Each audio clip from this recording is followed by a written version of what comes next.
जय हिंद दोस्तों, स्वागत है आप सभी का आपके अपने YouTube channel mission top science classes में।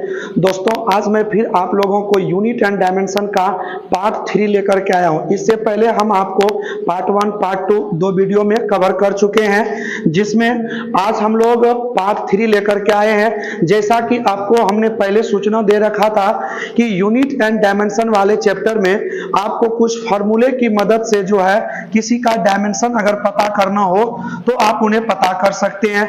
आप फॉर्मूले की सहायता से किसी का एसआई यूनिट निकालना चाहते हैं तो उसे आप ज्ञात कर सकते हैं। तो उन सभी चीजों को हम आपको बताए थे अच्छी तरह से। पिछले वीडियो में डायमेंशन किस प्रकार से निकालते हैं उसके बारे में बताए थे। तो आज हम आप लोगों के लिए सभी फॉर्मूले एक साथ लेकर के आए हैं और सबको आप लोग वीडियो को पॉज करके एक एक करके सभी वीडियो इसको रोकने के बाद उतार लेंगे और साथ साथ इनको उतार करके अपने से स्वयं इनका एसआई मात्रक और साथ इनका डायमेंशन बनाने का प्रयास करेंगे। ठीक है, तो आज हम आपको इस फॉर्मूले को भी बता देते हैं, साथ साथ आज फिर हम आपको डायमेंशन निकालने बताएंगे, फिर हम लोग नए पॉइंट की ओर बढ़ेंगे। तो देखिए आपका फॉर्मूला यहां से स्टार्ट होता है। देखिए ये आपको केवल ना कि डायमेंशन सिखाएगा बल्कि फिजिक्स के अंतर्गत जितने सारे न्यूमेरिकल्स पूछे जाते हैं उन सभी चीजों को आप अच्छे से सोल्व कर सकते हैं। देखिए पहला फॉर्मूला हम लोगों का है कि क्षेत्रफल बराबर क्या होता है। तो क्षेत्रफल बराबर फॉर्मूला होता है आपका लंबाई गुने चौड़ाई। ठीक है, क्षेत्रफल बराबर क्या होगा तो लंबाई गुने चौड़ाई होगा। आयतन बराबर होता है लंबाई गुने चौड़ाई गुने ऊंचाई। इसी तरह चाल बराबर दूरी बटे समय, वेग बराबर विस्थापन बटे समय, त्वरण बराबर वेग बटे समय, बल द्रव्यमान गुने त्वरण, संवेग द्रव्यमान गुना वेग और आवेग जो होता है वो बल गुना समय होता है। ठीक है, यह संवेग में परिवर्तन को भी दर्शाता है आवेग। और दाब बराबर क्या होता है तो बल बटे क्षेत्रफल होता है। देखिए ये सारे फॉर्मूला आपके एग्जाम की दृष्टि से बहुत ही इंपॉर्टेंट है। तो ठीक है, तो आप लोग इनका स्क्रीनशॉट ले लीजिए एक बार। ठीक है, या नहीं तो वीडियो पॉज करके भी आप लोग इसको लिख सकते हैं। चलिए और हम लोग फॉर्मूला निकाल देते हैं इसका। देखिए और फॉर्मूला आपका यहां पर है। ठीक है, ये भी आपका फॉर्मूला है, इनको भी आप लोग लिख लीजिए। ठीक है, और हम निकाल रहे हैं। ठीक है, तो ये है आपका और फॉर्मूला यहाँ पर 21 से स्टार्ट हो रहा है, इस जगह पर 21 से 27 एक बार क्लिक करके ले लीजिए और कुछ फॉर्मूला इसके नीचे भी लिखा गया है। ठीक है, 27 तक तो आपने पहले ले लिया और उसके बाद यहाँ से आप लोग लिख लें 27 से कहा 35 तक। इसके बाद और आप लोग आगे बढ़े तो आपको आज टोटल कितना फॉर्मूला मिलेगा तो टोटल आज आपको मिल रहा है कितना तो एक नहीं पूरे 40 फॉर्मूला आपको मिल रहा है। ये सभी फॉर्मूला आपको एग्जाम की दृष्टि से बहुत ही इंपॉर्टेंट है। चलिए आज हम आपको फिर 2 4 5 एग्जांपल लेकर के डायमेंशन निकालने सिखाते हैं, फिर आपको हम नए टॉपिक की ओर लेकर के चलेंगे। देखिए सबसे पहले हम बात करें, इसमें कुछ ऐसे चीजें हैं जिनका कि डायमेंशन आपको एग्जाम में बार बार पूछ देता है। ठीक है, तो देखिए उस क्या है तो उसके बारे में हम लोग जानते हैं। जैसे बल, कल आपको बल के बारे में बताए। उसके बाद त्वरण यहां से भी पूछ देता है, संवेग यहां से भी डायमेंशन आ जाता है, आवेग यहां से आपको डायमेंशन एग्जाम में आ जाता है, कार्य इनका डायमेंशन आपसे पूछ लेता है। ठीक है, इनके साथ साथ जड़त्व आघूर्ण है। ठीक है, इनका आपसे डायमेंशन पूछ लेता है। यानी देखिए ये सभी जितने सारे हैं सब आपका एग्जाम के व्यू से क्या है बहुत इंपॉर्टेंट लगता है ये। ठीक है, तो आज हम आपको 1 2 3 4 5 और ये 6 हम 6 ये भौतिक राशि है, इन सभी का डायमेंशन हम आपको फिर से निकाल करके समझाते हैं। ठीक है, तो चलिए हम लोग स्टार्ट करते हैं। तो पहला है हम लोगों का क्या तो बल। देखिए हमें किसी चीज का यदि डायमेंशन लिखना हो, विमान लिखना हो तो हमें 3 चीजों को स्पष्ट याद रखना पड़ेगा। एक लंबाई, अगर लंबाई आवे तो इनका विमान L लिखेंगे, अगर द्रव्यमान आ रही है तो इसका विमान M लिखेंगे और अगर समय आ रहा है तो इसका विमान क्या लिखेंगे तो T लिखेंगे। तो मेनली आप इन 3 चीज को ध्यान में रखेंगे और इसी की मदद से आपका सारे के सारे बीमा निकल जाएंगे। चलिए हम बात करते हैं किनका, तो बल बराबर। तो देखिए बल आपने इस फॉर्मूला में देखेंगे तो बल का सूत्र है द्रव्यमान गुने क्या, तो त्वरण। देखिए द्रव्यमान इसमें आपको तो मिल रहा है परंतु त्वरण नहीं मिल रहा है, तो जो आपको नहीं मिले उनका आप फॉर्मूला यूज करेंगे। तो आप लिस्ट में देखेंगे तो त्वरण बराबर आपने सूत्र लिख रखा होगा वेग बटे क्या, तो समय। इनके बाद आगे बढ़े तो द्रव्यमान और समय तो इसमें मिल रहा है लेकिन आपको वेग नहीं मिल रहा है, तो आप फिर इनका एक बार फॉर्मूला यूज करिए। तो द्रव्यमान गुने देखिए वेग जो है इसका क्या हो जाएगा फॉर्मूला, तो विस्थापन बटे क्या होता है, तो समय होता है। तो ध्यान से देखेंगे तो एक समय और आपको नीचे लिखा हुआ है। तो देखिए अब जितने सारे चीज आपने लिख रखा है सभी चीज आपका इस 3 में मैच कर गया। तो अब आप इन सब का वैल्यू बैठा दें। द्रव्यमान के लिए बीमा क्या लिखा है, तो m लिखा है। विस्थापन के लिए बीमा L है। समय 2 बार है तो इसका मतलब t को भी हमें कितने बार लिखना पड़ेगा, तो 2 बार लिखना पड़ेगा। तो ऊपर हो गया m इंटू एल और नीचे देखें तो ये आपका हो गया t स्क्वायर। जब इनको आप ऊपर लेकर के जाएंगे तो ये आपका हो जाएगा mlt माइनस 2 हो जाएगा। तो ये आपने किनका बीमा निकाला, तो बल का बीमा आपने क्या कर लिया, तो ज्ञात कर लिया। तो देखिए यहीं से आप अगर चाहें तो एक और नई चीज सीख सकते हैं। वो क्या है सर, तो वो है आपका SI मात्रक, जो कभी कभी एग्जाम में यहीं से पूछ देता है। देखिए जब आप लोग इनको निकाले हैं तो हम आपको पहले बताए हैं आधारी राशि जो है उन्हीं के अनुसार से ये सभी चीज बनता है। तो आधारी राशि और इसको मापने वाला मात्रक इनका इस्तेमाल करिए और देखिए आपका बन जाएगा। तो आधारी राशि में आपने कितना पढ़ा था, तो 1 नहीं सर 7 पढ़े थे। आधारी राशि कितने होते हैं, तो 7। तो देखिए कौन कौन सब होते हैं, तो पहला होता है आपका लंबाई, दूसरा होता है द्रव्यमान, तीसरा क्या होता है, तो समय होता है, चौथा तो ताप होता है, पांचवा तो ताप के बाद विद्युत धारा की बात करें तो विद्युत धारा होता है, छठा क्या होता है, तो ये होता है आपका ज्योति तीव्रता, तो ज्योति तीव्रता होता है। और सातवां क्या होता है, तो सातवां आपका होता है पदार्थ का परिमाण। कौन होता है, तो पदार्थ का परिमाण होता है। देखिए ये आपके पास टोटल कितने हैं, 7। ये सभी जो हम लिखे हैं ये आपका आधारी राशि है, ठीक है। तो इन्हें मापने वाला जो इकाई है वो कौन है, तो आधारी मात्रक होता है, ठीक है। तो देखिए वो कौन सा है, तो लंबाई को मापते हैं किसमें, मीटर में।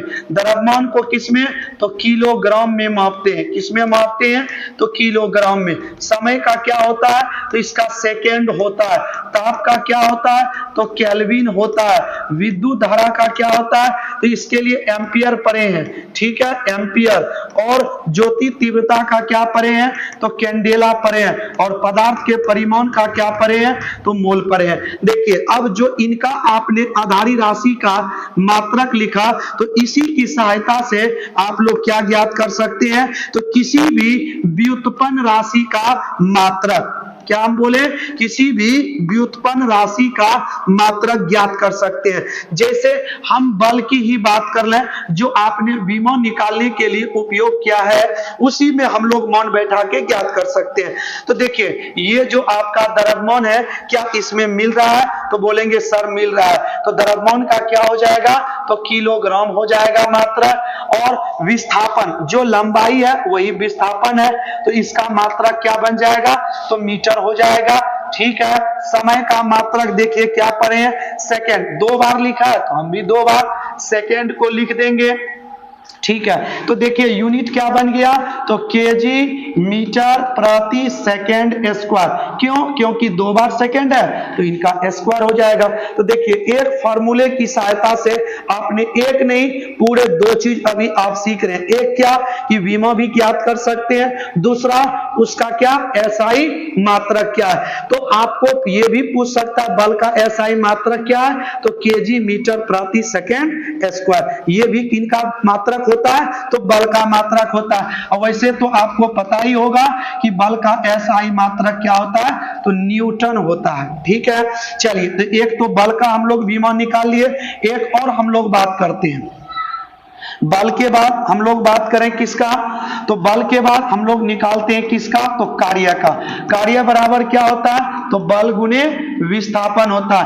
अगर आप इसे आसान करना चाहते हैं तो अच्छी वाली बात है, आपने अभी तुरंत पढ़ा कि बल का विमा होता है mlt-2 होता है। क्या होता है, तो mlt-2 होता है किसका विमा, तो बल का। और सर विस्थापन के लिए हम लोग क्या पढ़े हैं, तो L पढ़े हैं। देखिए L गुना L करेंगे तो क्या हो जाएगा, L स्क्वायर, और T के पावर क्या हो जाएगा, -2 हो जाएगा। तो ml²T-2 ये किनका विमा है, कार्य का विमा है। क्या आपने दाब बराबर सूत्र पढ़ा है, तो सर पढ़े हैं। क्या, तो बल बटे क्षेत्रफल। ये बताइए बल जो है इसका विमा आपने निकाला क्या, तो mlt-2। देखिए क्षेत्रफल जो होता है वो लंबाई गुने क्या होता है, चौड़ाई होता है। तो आप पहले पढ़ रखे हैं कि जो लंबाई होता है, जो चौड़ाई होता है, जो विस्थापन होता है, सबका विमा L होता है। तो 2 इसमें L आ जाएगा तो ये क्या हो जाएगा आपका L स्क्वायर। क्या आपको दिख रहा होगा, एक L ऊपर एक L नीचे से कट जाएगा तो आपके पास केवल एक L बचेगा, और जिसे हम ऊपर लेकर जाएंगे तो इनका पावर माइनस हो जाएगा। तो ये हो जाएगा ml के पावर -1 T के पावर -2। तो ये किनका विमा हो जाएगा, तो दाब का विमा हो जाएगा ये। ठीक है, चलिए हम लोग एक और बात करते हैं। तो हम लोग एक और देखें, जड़त्व आघूर्ण। ठीक है, किनका देखेंगे, तो जड़त्व आघूर्ण का हम लोग देखेंगे। जड़त्व आघूर्ण बराबर हमने फॉर्मूला क्या लिखा, तो द्रव्यमान गुने त्रिज्या का स्क्वायर बोल दीजिए, नहीं तो दूरी का स्क्वायर बोल दीजिए। तो द्रव्यमान का विमा क्या होता है, m, दूरी का विमा L होता है। इस पर क्या दे देंगे, स्क्वायर। क्यों, क्योंकि दूरी का स्क्वायर है तो हम लोग स्क्वायर दे दिए इस पर। तो ये हो गया क्या, तो ml स्क्वायर। क्या आप इसमें t कहीं पर दिख रहा है, तो t नहीं आया है सर, तो इसमें हम चाहें तो t 0 करके भी लिख सकते हैं। तो ये आपका विमा निकल गया किनका, तो जड़त्व आघूर्ण का विमा निकल गया। तो देखिए आप लोग इनको सीख चुके होंगे। ठीक है, हम लोग अब इससे नेक्स्ट टॉपिक की ओर बढ़ते हैं, जो आपके लिए इंपॉर्टेंट है उन्हें हम बताते हैं। देखिए आप लोगों ने पढ़ रखा था पहले कि मात्रकों की विभिन्न पद्धतियां, जिसमें मात्रक की विभिन्न पद्धति में आपने पढ़ा होगा पहला FPS, दूसरा पढ़ रखे होंगे CGS, तीसरा आपने पढ़ रखा होगा MKS। ठीक है, और वैसे चौथा आपने क्या पढ़ा है, तो SI पढ़ा है। देखिए अगर हम इसमें देखें कि सीजीएस पद्धति में कुछ ऐसे राशि है जिनका एग्जाम में पूछ लेता है, जो कि अलग तरीके से ही इनका नाम आता है। जैसे आपसे पूछ लेता है कि बल का सीजीएस मात्रक बताइए क्या होता है, पूछ लेता है कार्य का सीजीएस मात्रक बताइए क्या होता है, और आपसे पूछ लेता है क्या, तो दाब का सीजीएस मात्रक बताइए क्या होता है। तो आप लोग इनको ध्यान रखेंगे कि बल का अगर सीजीएस मात्रक पूछता है तो आप लोग क्या जवाब देंगे, तो डाइन देंगे। क्या देंगे, तो डाइन। बल का सीजीएस मात्रक क्या होता है, डाइन होता है। ठीक उसी प्रकार अगर कार्य का सीजीएस मात्रक पूछता है तो अर्ग बताएंगे, और अगर आपको दाब का सीजीएस मात्रक पूछता है तो आप बोलेंगे क्या, तो डाइन प्रति सेंटीमीटर स्क्वायर, डाइन प्रति सेंटीमीटर स्क्वायर बोलेंगे। क्या बोलेंगे, डाइन प्रति सेंटीमीटर स्क्वायर बोलेंगे।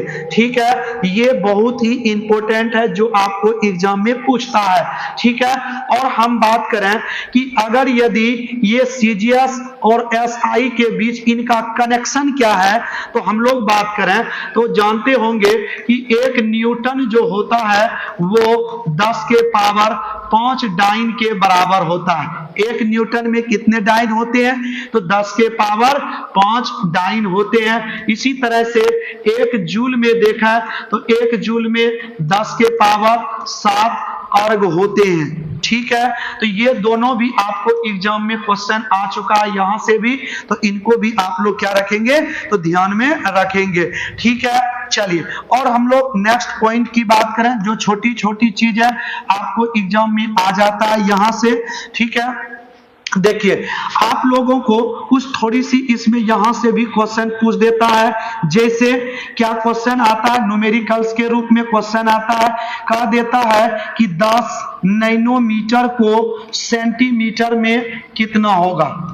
किसमें पूछ रहा है, तो सेंटीमीटर में कितना होगा। या कभी कभी देखते होंगे एग्जाम में लिखा रहता है 1 माइक्रोन का वैल्यू बताइए, वो भी किसमें, तो एमएम में बताइए कितना होगा वैल्यू। ये सभी जो हम बता रहे हैं ये आपको एग्जाम में पूछा हुआ प्रश्न है, जो कि आपको इस चैप्टर से क्वेश्चन उठा है, ठीक है। देखिए, हम बात करते हैं 10 नैनोमीटर, पहले हम लोग इनको सोल्व करते हैं, तब नीचे वाले को हम लोग देख लेंगे, ठीक है।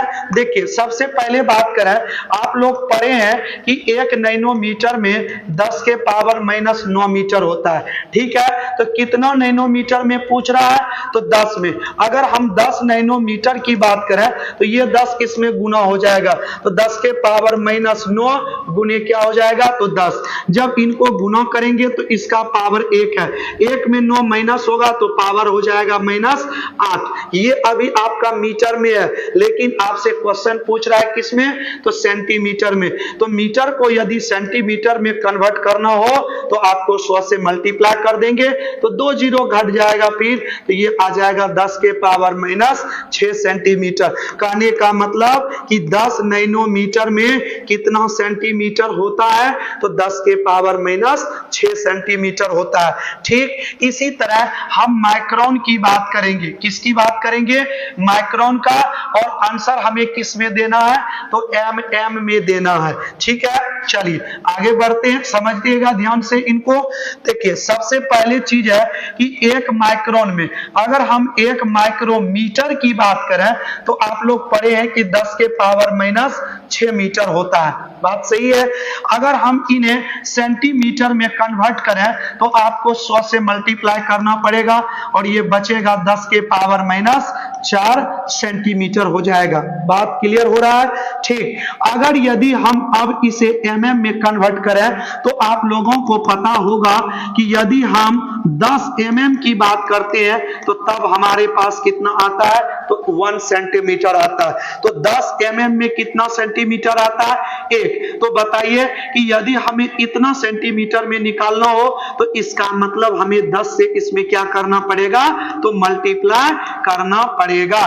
तो ये जो आपका सेंटीमीटर में है इसमें आप किससे गुना कर देंगे, तो 10 से कर देंगे। तो देखिए, फिर 1 जीरो कम हो जाएगा तो बचेगा 10 के पावर माइनस 3 एमएम। तो ये किनके बराबर निकला, तो 1 माइक्रोमीटर बराबर निकल के आया। लेकिन आप जब एग्जाम में ऑप्शन में खोजेंगे तो ये ऑप्शन में बिल्कुल नहीं होगा, ठीक है। तो इसलिए आपका ऑप्शन में क्या होगा, तो आइए समझते हैं। देखिए, ये जो 10 के पावर माइनस 3 एमएम लिखा है, क्या इसे हम लिख सकते हैं 1/10 के पावर 3, तो बोलेंगे सर बिल्कुल लिख सकते हैं। क्या 1/1000 1000 लिख सकते हैं, तो लिख सकते हैं। तो आप इनको डिवाइड करिए तो 0.001 एमएम आ जाएगा। अब आप यहां से देखेंगे तो आपको अवश्य ही ये ऑप्शन में आपको मिलेगा, ठीक है। तो देखिए, ये दोनों क्वेश्चन जो आपका था, हम जो बताए थे 10 का कुछ घात वाली संख्या, तो उसी में से आपको ये प्रश्न पूछा गया है, ठीक है। तो आप लोग इसमें जितना भी पढ़े हैं, ठीक है। तो आज के टॉपिक में हम लोग यहां तक पढ़ के रुकते हैं। अब हम लोग नेक्स्ट वीडियो में जो भी बचा होगा, अब नेक्स्ट वीडियो में आपको हम पूरी तरीके से यूनिट एंड डायमेंशन का पार्ट क्लियर कर देंगे। तो चलिए हम लोग अब मिलते हैं नेक्स्ट वीडियो में, तब तक के लिए धन्यवाद, जय हिंद।